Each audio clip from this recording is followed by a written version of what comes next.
Hello everyone, welcome back to my YouTube channel Suci Maulia.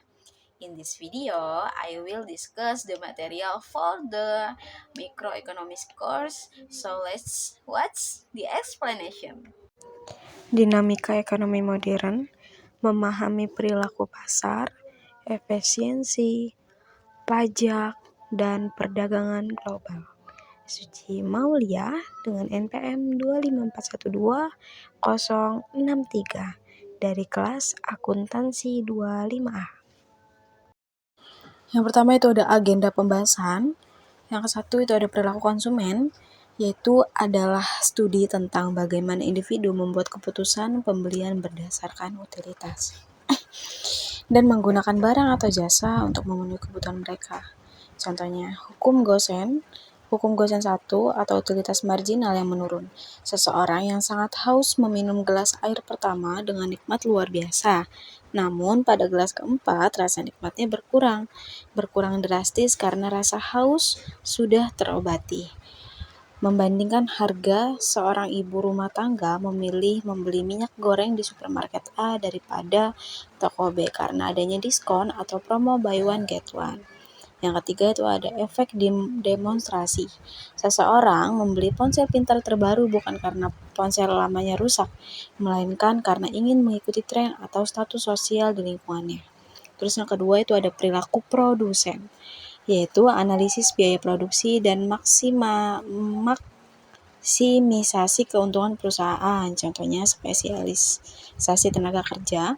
Sebuah pabrik sepatu membagi tugas karyawannya, ada yang khusus memotong kulit, menjahit, dan melakukan pengemasan agar produksi lebih cepat. Terus yang kedua itu ada ekspansi usaha. Pemilik restoran membuka cabang baru di lokasi yang strategis setelah melihat tingginya permintaan di cabang pertama.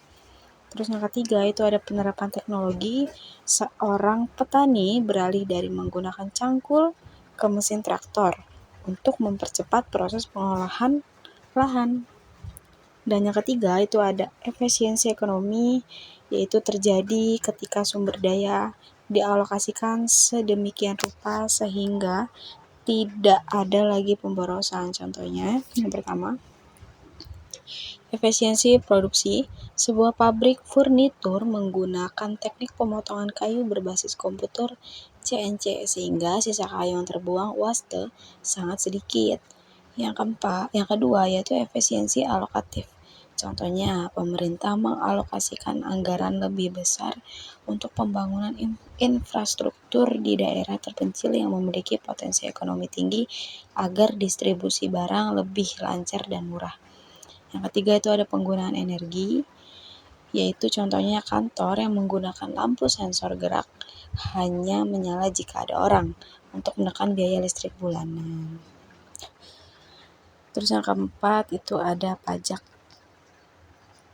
adalah kontribusi wajib kepada negara yang bersifat memaksa dan digunakan untuk keperluan negara bagi kemakmuran rakyat.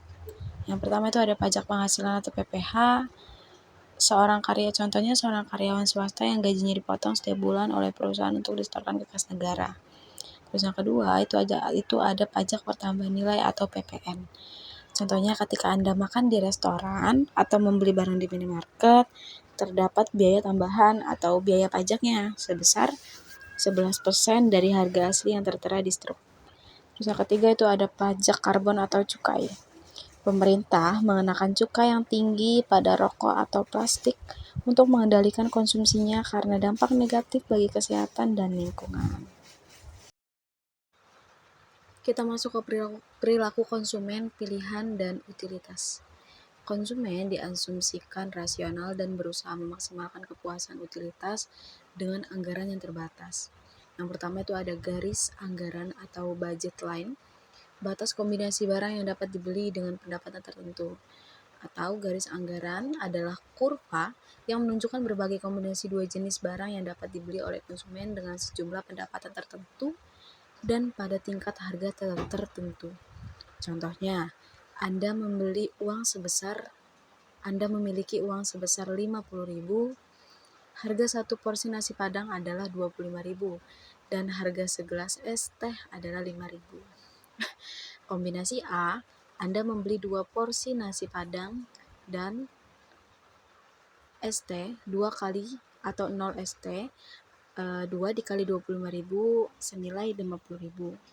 Kombinasi B, Anda membeli 1 porsi nasi Padang dan 5 gelas es teh.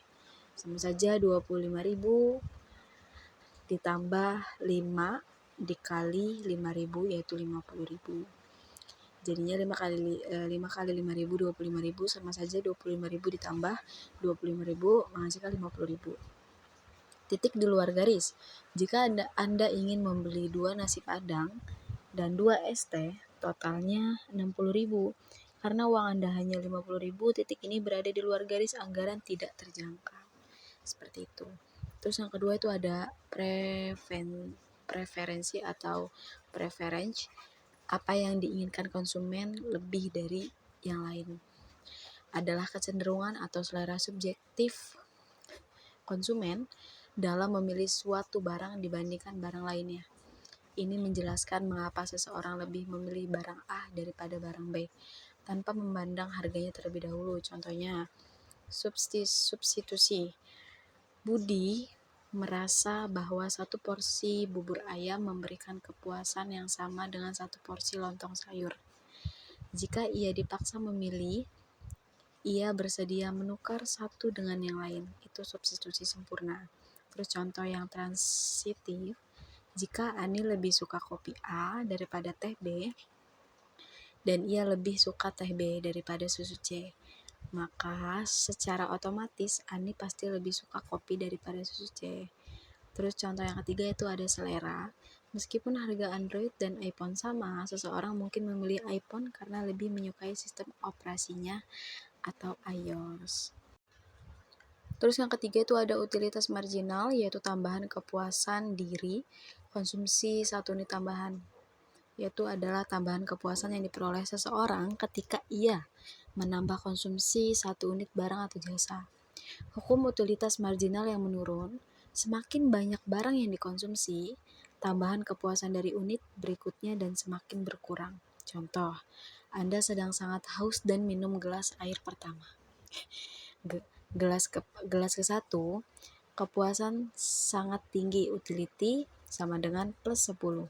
Gelas yang kedua masih nikmat tapi tidak sedahsyat yang pertama, utility plus 5. Gelas yang ketiga itu perut mulai kembung, tambahan kepuasan kecil atau utility sama dengan plus 1. Gelas yang keempat, Anda merasa mual. Di sini utilitas marginalnya menjadi negatif karena menambah air justru membuat Anda merasa tidak nyaman. Seperti itu. Selanjutnya ada perilaku produsen. Tujuan utama perusahaan adalah memaksimisasi laba. Total pendapatan dikurang total biaya atau biaya yang dikeluarkan. Produsen harus memutuskan berapa banyak output yang diproduksi, terus berapa harga yang ditetapkan, terus berapa banyak tenaga kerja yang dipekerjakan, dan berapa banyak gaji atau biaya yang harus dikeluarkan juga.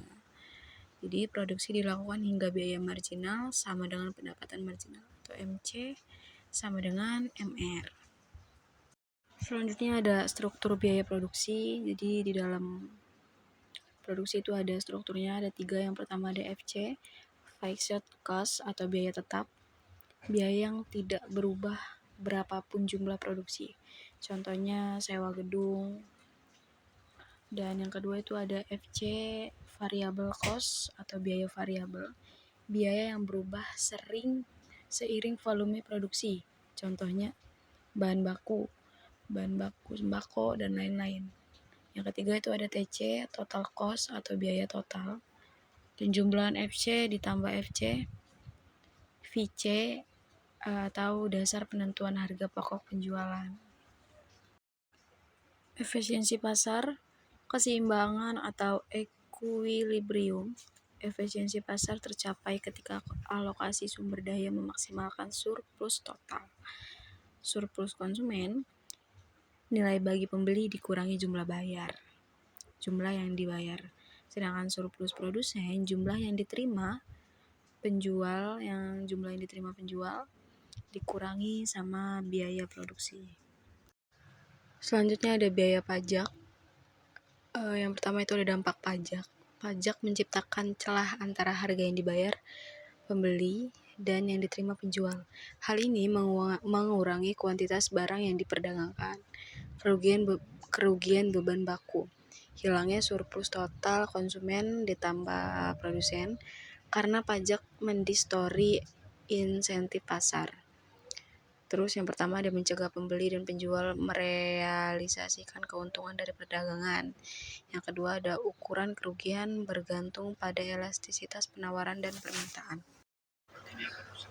Selanjutnya yaitu perdagangan internasional. Perdagangan memungkinkan negara untuk berspesialisasi dalam apa yang mereka lakukan terbaik. Keunggulan komparatif, kemampuan suatu negara untuk memproduksi barang dengan biaya peluang, opportunity cost, yang lebih rendah daripada mitra dagangnya. Meskipun suatu negara lebih efisiensi dalam segala hal, perdagangan tetap menguntungkan kedua belah pihak. Di sini kalian bisa lihat dampak kebijakan perdagangan. Itu ada perbandingan dampak tarif atau pajak impor dan kuota terhadap ekonomi domestik. Bisa kalian lihat ya, itu ada aspek ekonomi, perdagangan bebasnya, tarif dan pembatasan impor. Jika harga domestik sama dengan harga dunia atau rendah, maka tarif dan pembatasan impor itu lebih tinggi dari harga dunia. Perdagangan bebas, seperti halnya teknologi, memungkinkan kita mencapai lebih banyak dengan sumber daya yang lebih sedikit. Prinsip ekonomi mikro. Selanjutnya sesi tanya jawab. Kalian bisa bertanya di kolom komentar ya. Saya akhiri. Wabillahi taufiq wal hidayah. Wassalamualaikum warahmatullahi wabarakatuh. That's all the material I can share. I hope I can be understood and studied at home. Thank you for watching, guys. Wassalamualaikum warahmatullahi wabarakatuh.